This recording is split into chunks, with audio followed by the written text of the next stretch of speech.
Hay una mirada de la historia del peronismo que suele dividir las aguas, y hay quienes plantean la leyenda de la Evita buena y revolucionaria y el Perón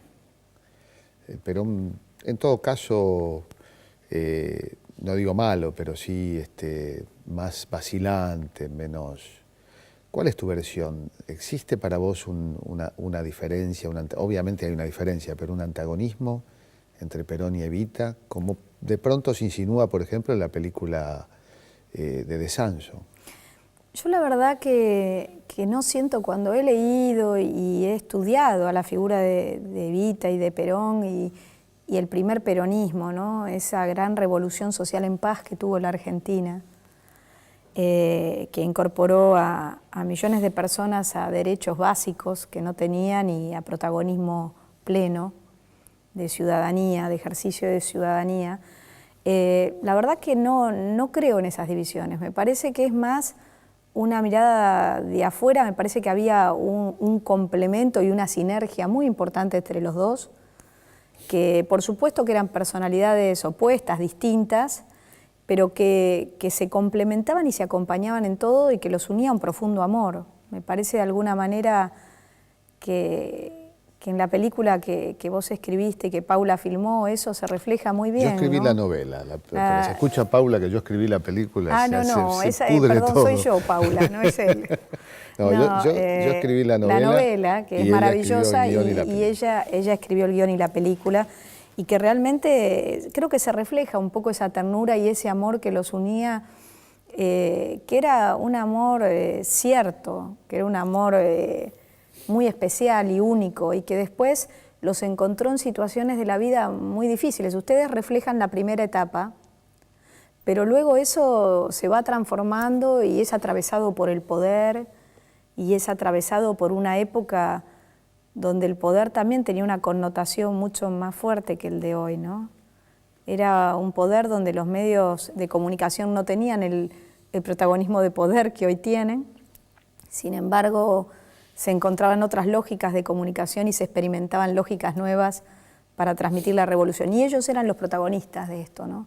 Cuando a veces la gente, sobre todo los opositores, trataban de dividir y decir, no, Evita era buena y era revolucionaria, pero como el Che Guevara, pero Perón no, Perón era un conservador que era más pusilánime y débil y era militar, ¿no? Son divisiones que en realidad las hacen los que no entienden esa sinergia de pareja gobernante que luego en el mundo se vio instalada a lo largo de los años con muchos ejemplos, pero que en ese momento era modernísima, porque vos votabas uno y ganabas dos.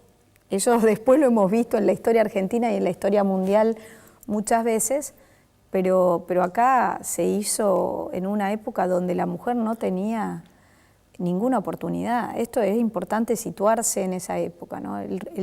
Insisto en lo transgresor de Perón y en lo valiente en darle a Eva la oportunidad, y en la inteligencia y el carisma de ella y el coraje para animarse a protagonizar en un mundo de hombres. Yo coincido, ¿no?, con que no se puede establecer una división de ese tipo. Sin embargo, me da la impresión que algún efecto produce la muerte de Eva Perón, un debilitamiento. Es como si Eva hubiera aportado una suerte de jacobinismo femenino, muy especial, muy argentino. La palabra jacobina ya viene de Europa, pero es como que ella, sin duda, sin caer en una suerte de evitismo,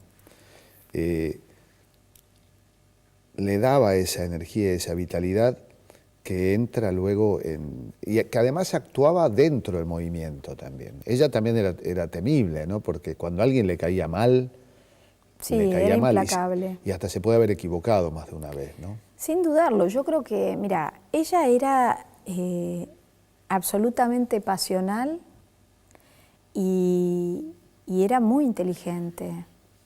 Y tenía mucho carácter también. No era, a veces, en el caso de Evita, cuando la estudiamos así como líder política, y a casi todas las mujeres que son poderosas en la política, se las trata de encuadrar en el rol, bueno, pero son déspotas, son, digamos, mujeres poderosas, pero que ejercen ese poder con cierta locura femenina.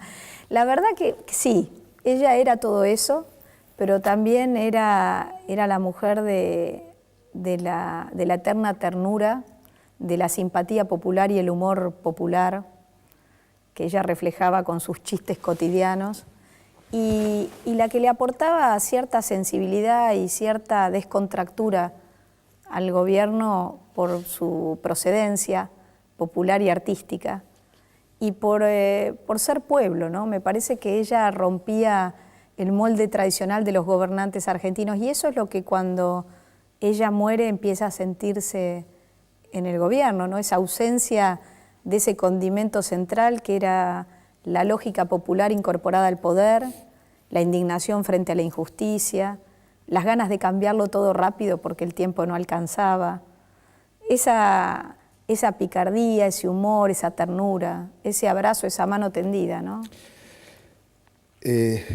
Hace poco, ¿te acordás? Eduardo Valdés recordaba que eso de volveré y seré millones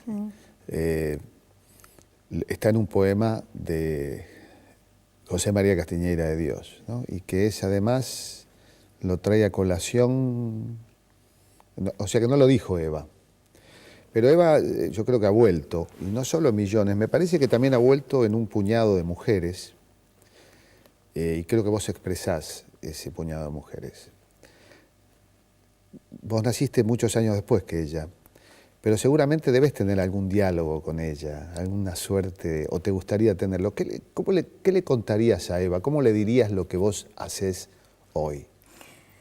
Sabes que a lo largo de los años muchas veces me han preguntado, bueno, dígame qué sentiría Evita, cómo ante esta situación o ante aquella, vos. ¿no? Claro. No Evita. Por eso me gusta. Porque Evita. No, por eso me gusta, porque yo la verdad que siento que yo nunca puedo hablar por Evita. Siempre, no, tal cual. ¿Viste? Cuando dice qué sentiría, mire, no sé qué sentiría porque no sé. Pero justamente la pregunta que me haces es una pregunta que sí, que muchas veces me he planteado. Si uno pudiera tener la oportunidad de tener un diálogo con ella, ¿no? En primer lugar, yo creo que la primera cosa que le contaría es que las mujeres argentinas logramos tener una presidenta electa por el voto popular y que es peronista, eso lo logró, que sería algo como para que ella, sin duda yo creo, sonriera, porque era un objetivo fundamental de su vida, que las mujeres pudiéramos serlo todo en la vida pública. Ella era una feminista sin enunciación, ¿no? Ella no contaba las cosas como las feministas, las peleas que llevaba, pero ella las hacía realidad. Ella hizo realidad tener la libreta cívica. Bueno, la primera cosa sería esa. Y luego también que yo creo que yo soy profundamente creyente y creo que los que no están de alguna manera y nos acompañan, ¿no? Y creo que uno, si tuviera oportunidad de hablar, le diría, vos que estás viendo todo, ayudanos, decinos qué ves, asesoranos, ayudanos para ser mejores, ¿no? Porque cuando uno está transitando el camino político y tiene responsabilidades de gestión que la gente le dio a través de la elección de un gobierno por el voto popular, uno tiene una alta responsabilidad que honrar. Y muchas veces cuando estás gobernando no sos capaz de ver tus propios errores. A veces sí, y los remedias a tiempo, y otras veces no. Y entonces le pediría que nos ponga los alertas y que nos ayude. Ella actuaba como alerta de Perón muchas veces, ¿no? Y en ese punto a veces se le iba la mano, porque tal vez cuentan, por ejemplo, la famosa pelea con Jaureche, que dicen que fue de ella también. El celo, el amor extremo, como todo, tiene su lado malo. Ahora, lo de Evita Vive en este proyecto, ¿cómo pensás que se expresa? ¿De qué manera? Es decir, ¿qué cosas tiene de superadoras o qué limitaciones? Yo creo que en este proyecto que nosotros estamos transitando de estos años, que es un proyecto de orgulloso peronismo, ¿no? En términos de las conquistas sociales. Para mí el peronismo cuando se refleja cuando hay conquistas sociales en derechos concretos. Hay matrimonio igualitario, hay peronismo. Hay asignación universal, hay peronismo. Hay un aula digital en un colegio público, hay peronismo. Ese es el peronismo del presente. Hay agua y cloaca en un pueblo, hay peronismo.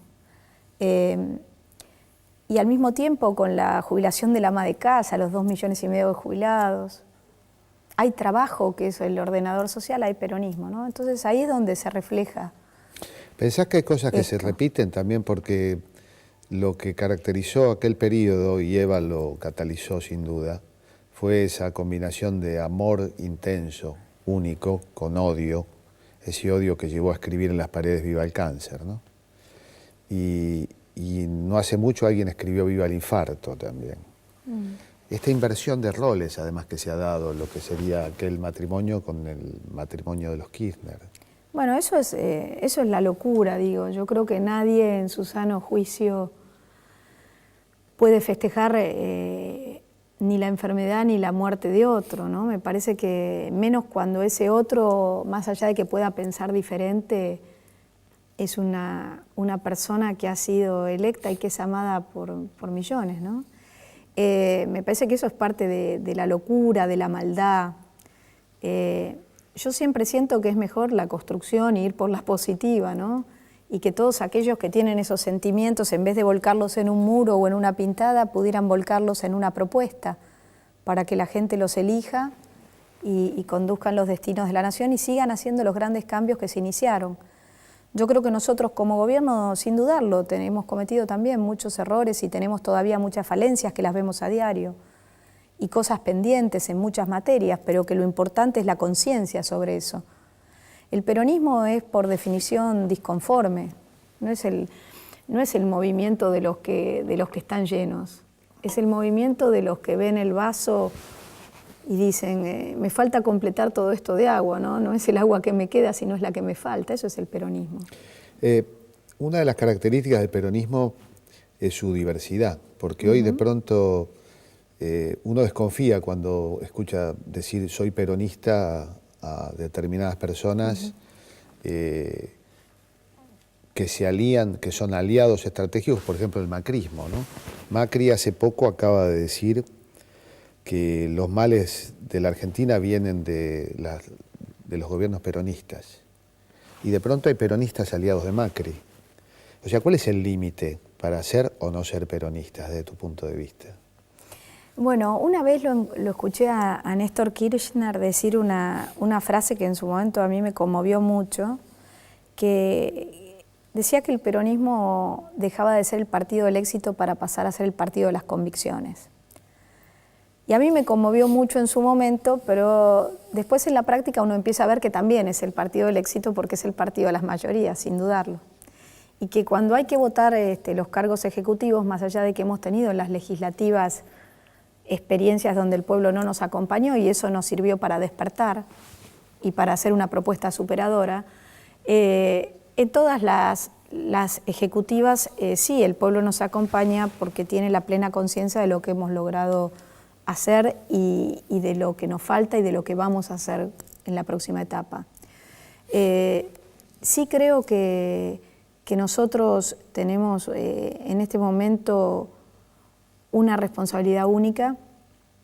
Creo que estamos finalizando el mandato de nuestra presidenta y que estamos atravesando momentos críticos donde se pone en juego no solo un gobierno, sino el futuro de las generaciones de los argentinos y el presente, con el tema de los fondos buitres y con las amenazas que hoy este sistema jurídico, económico y mundial plantea no solo a la Argentina, sino a todos los países que de ahora más quieran refinanciar sus deudas, más en un país que ha tenido la vocación de pagar como nunca en la historia de este país. En la historia de este país tenemos memoria en contraer deuda, no en saldar y finalmente lograr la independencia económica. Tenemos que hacer un gesto de cultura política. Mirá, cuando Perón estaba por volver en su último mandato a la Argentina a asumir la presidencia, le hicieron una entrevista que el otro día veíamos en el Museo Evita a Jacobo Timerman y periodistas muy reconocidos. Yo la vi esa entrevista, me acuerdo. y estaba Villarruel y Maidana. Y Maidana. Bueno, y le hacen una entrevista y él dice, bueno, yo voy a asumir, pero voy a hacer un consejo del Ejecutivo con todas las fuerzas políticas para gobernar, porque es un momento crítico. Y dice, y tenemos que terminar la politiquería y tenemos que ver si somos capaces de tener cultura política en Argentina. Y ese consejo de todas las fuerzas me tienen que acompañar. Y dicen, pero usted está hablando de la legislatura, le preguntan. Si ahí están todas las fuerzas. No, mijo, le estoy diciendo que estamos en emergencia y yo necesito un consejo de todas las fuerzas políticas, le dice, pero del Ejecutivo, que tomemos rápido las decisiones. Finalmente, en aquel momento, por más que logró abrazarse con Balbín, no logró conseguir ese apoyo para que de todas las fuerzas del Ejecutivo estuvieran acompañándolo. Pero sí, de alguna manera, logró volver a la Argentina, ser presidente e intentar consolidar una democracia que en el corto tiempo que estuvo no pudo florecer como él quería, ¿no? Para generar el puente para las nuevas generaciones. Pero hoy las nuevas generaciones creen en la política, están participando activamente, son protagonistas y el trasvasamiento generacional se ha ido produciendo. Si hay algunos peronistas que están con otras fuerzas políticas, es elección de esos peronistas haberse ido a hacer alianzas con otros partidos políticos. O también es de algunos peronistas el haber creado un nuevo partido por tener temor a perder en las PASO los lugares. Son elecciones personales. Es difícil, ¿no? Porque habría que tener un peronómetro y yo creo que no lo tengo, pero me parece que un árbol tiene una raíz. Cuando la savia de la raíz no llega a la rama se rompe, por más que la rama sea parte del árbol. Y me parece que algunos peronistas son ramas del peronismo que no les llega la savia de la raíz. Y esa raíz está en los mandatos surgidos de la historia desde aquel 17 de octubre del 45, ¿no? Y por eso me parece que hay ramas que simplemente se terminan secando, como pasó con la rama de los 90, ¿no? Sí, y hay gente que apostó, y es muy lamentable, a que realmente viniera la debacle, Jorge. Hay gente que apostó a que tuviéramos todo el tiempo, seguro, el dólar explotado, la inflación explotada. Y si bien tenemos problemas concretos en el marco económico que todos los días trabaja el ministro Kicillof y todo su equipo para resolver, la realidad es que la Argentina no explotó. El pronóstico no se les cumplió. Y si Dios quiere y podemos resolver este tema que está el ministro trabajando tan fuertemente en este mes de julio en Estados Unidos y podemos resolverlo, la realidad es que la Argentina no explota. Y si la Argentina no explota, el próximo presidente podrá construir un país mejor, en esta misma línea y dirección del crecimiento sostenido, que es lo que no se había logrado en 50 años en la Argentina y que volvimos a lograr con un gobierno peronista. Queda probado que la Argentina no explota cuando no se deja explotar, ¿no? Y vamos a un corte para ir luego al